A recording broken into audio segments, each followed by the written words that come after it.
nyaman semua ini. Bismillahirrahmanirrahim.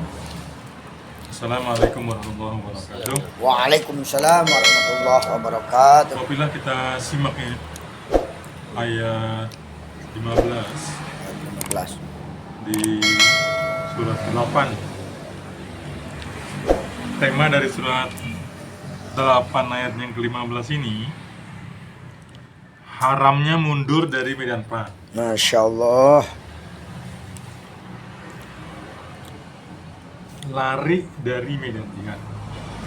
Ya ayyuhalladzina amanu idza laqitumul ladzina kafaru zahfa fala tuwalluhumul adbar wa may yuwallihim yawma idzin duburahu illa mutaharrizan ila mutaharrifal liqitalin aw mutahayyizan ila fi'a faqad ba'a bi ghadabin min Allah wa ma'wahu jahannam wa bi'sal masir. Masya Allah. Ketentuan yang demikian itu adalah karena sesungguhnya mereka menentang Allah dan Rasulnya. Barang siapa yang menentang Allah dan Rasulnya, maka sesungguhnya Allah sangat keras saja. Mau apa? Apel. Apel siapa itu? Apel saya bawa. Keren. Itu bagus. Barang siapa yang menentang Allah dan Rasulnya, maka sesungguhnya Allah sangat keras siksanya. Masya Allah. Itulah hukum dunia yang ditimpakan atasmu. Maka rasakanlah hukuman itu. Sesungguhnya bagi orang-orang kafir azab neraka. Ayat di atas intinya melarang orang-orang yang beriman untuk mundur dalam pertempuran. Hakikat hukum dari masalah ini diperjelas oleh para ulama. Al-Imam Nafi, Hasan Basri, Qatadah, Yazid bin Habib, dan Ad-Dahak berpendapat bahwa hukum masalah ini khusus untuk mujahidin Badar. Ya. Karena pada saat itu tidak mungkin bagi mereka meninggalkan Rasulullah, melawan sendiri musuh-musuhnya. Kelompok ini berpegang teguh kepada sebuah riwayat berikut dari Abu Nadroh bahwa firman Allah yang berbunyi, barang siapa yang melarikan diri pada waktu itu, maksudnya adalah pada waktu perang Badar, karena tidak ada kesempatan untuk bergabung dengan pasukan yang lain kecuali tentara musyrikin. Sementara jumhur ulama di antara Ibnu Abbas berpendapat bahwa hukum ini umum berlaku bagi semua mujahidin yang sedang bertempur berdasarkan hadis riwayat Bukhari Muslim. Jauhilah olehmu 7 perkara yang menghancurkan para sahabat. Yang menghancurkan.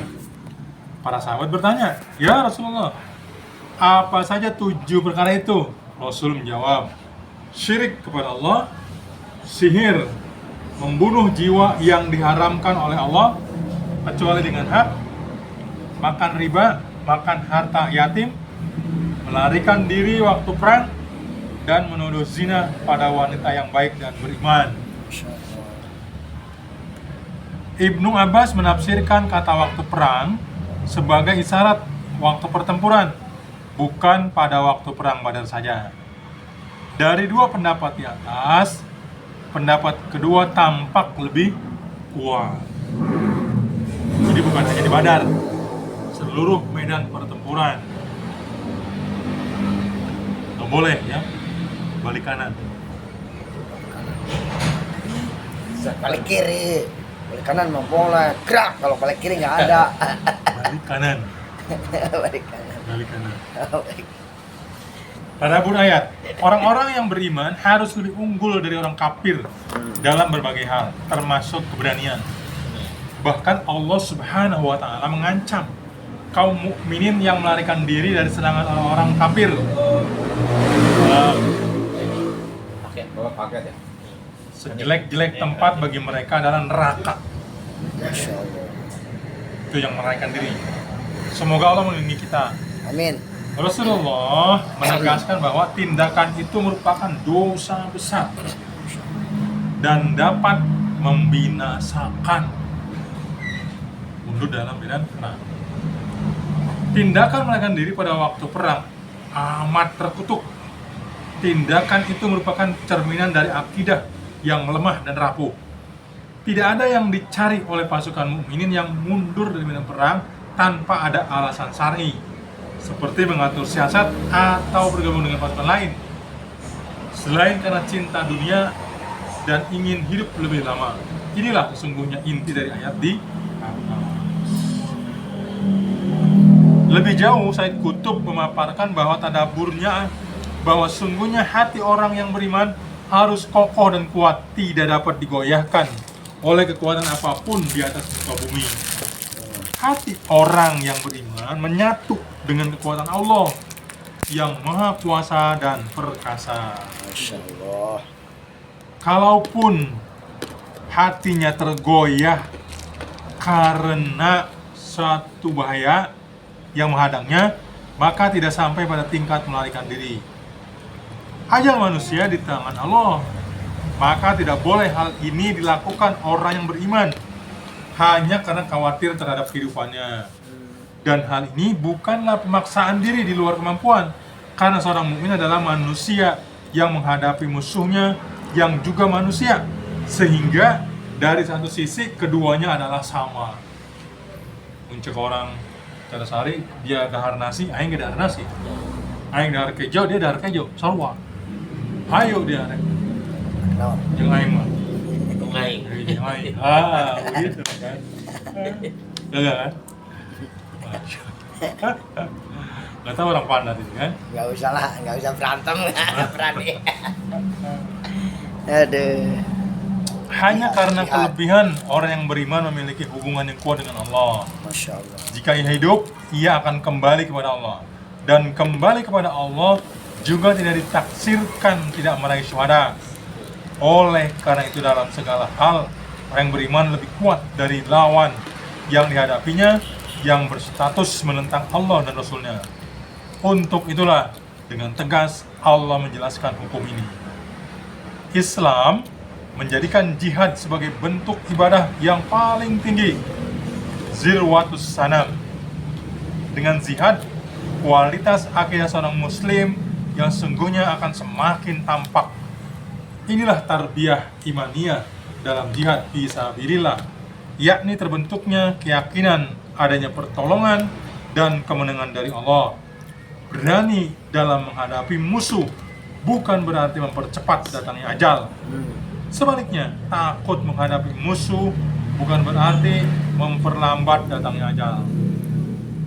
Sepanjang masa, andalan utama tentara Allah dalam perjuangannya adalah akidah yang kokoh, bukan persenjataan, bukan pula jumlah tentara yang banyak. Selama keyakinan itu terus dipertahankan, keberanian akan terus berkobar. Suatu saat, ketika hati para mujahidin yang akan menuju Mu'tah merasa gentar lantaran mendengar besar jumlah pasukan musuh, maka Abdullah bin Rawahah berpidato, "Wahai kaumku, demi Allah, sungguh apa yang memberatkan kalian untuk pergi ini? Untuk pergi ini adalah mencari syahadat. Kita tidak pernah bertempur melawan musuh dengan mengandalkan kesenjataan, kekuatan, dan jumlah pasukan yang banyak. Pertempuran kita hanyalah karena din yang telah memuliakan kita. Untuk itu, berangkatlah kalian." Semangat. Ya. Allah Akbar. Pada kata fala tuwallu humul adbar dan wa may yuwallihim yauma idzin duburahu, terdapat inspirasi yang sangat bagus untuk kita renungi. Susunan kata di atas dari segi balaghah mempunyai nilai sastra yang tinggi untuk menjelaskan betapa tercelanya orang yang melarikan diri dari peperangan dengan memberikan pantatnya pada musuh-musuhnya. Lari. Masya Allah. Masa lari ini ya lari pantat. Sebuah ungkapan yang sangat tepat untuk menjelaskan sebuah kekalahan dalam bentuk konkret, terkesan jelek dan pengecut.